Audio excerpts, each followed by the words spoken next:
হত্যা চেষ্টা মামলায় সাবেক স্বরাষ্ট্রমন্ত্রী আসাদুজ্জামান খান কামালের ছেলে শাফি মোদাচ্ছের খান জ্যোতিকে ৭ দিনের রিমান্ডে নেওয়ার আবেদন করেছে পুলিশ। শনিবার মামলার তদন্তকারী কর্মকর্তা ও আশুলিয়া থানার উপপরিদর্শক আবু তাহের মেয়ে এই আবেদন করেন। এ বিষয়ে ঢাকার চিফ জুডিশিয়াল ম্যাজিস্ট্রেট আদালতে শুনানি হবে। এর আগে গত ১১ সেপ্টেম্বর ঢাকার আশুলিয়া থানায় হত্যা চেষ্টার অভিযোগে মামলাটি করেন ভুক্তভোগী মোহাম্মদ রবিউল সানি। মামলায় শেখ হাসিনা সহ ৩০ জনকে আসামি করা হয়। এ মামলার অপর আসামিরা হলেন সাবেক স্বরাষ্ট্রমন্ত্রী আসাদুজ্জামান খান কামাল, সাবেক শিক্ষামন্ত্রী মহিবুল হাসান চৌধুরী নওফেল, ইউজিসির সাবেক সচিব ডক্টর ফেরদুজ্জামান, সাবেক সদস্য ডক্টর মোহাম্মদ আলমগীর, ডক্টর বিশ্বজিৎ চন্দ্র, ডক্টর মোহাম্মদ সাজ্জাদ হোসেন।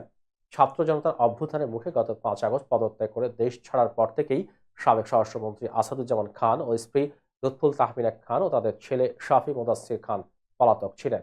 গত ১ সেপ্টেম্বর আদালত তাদের দেশ ত্যাগে নিষেধাজ্ঞা দেন। সাবেক স্বরাষ্ট্রমন্ত্রীর ২ সন্তানের মধ্যে একমাত্র ছেলে জ্যোতি পারিবারিক ব্যবসা প্রতিষ্ঠান সাভার রিফ্র্যাক্টরিজ লিমিটেডের ব্যবস্থাপনা পরিচালক।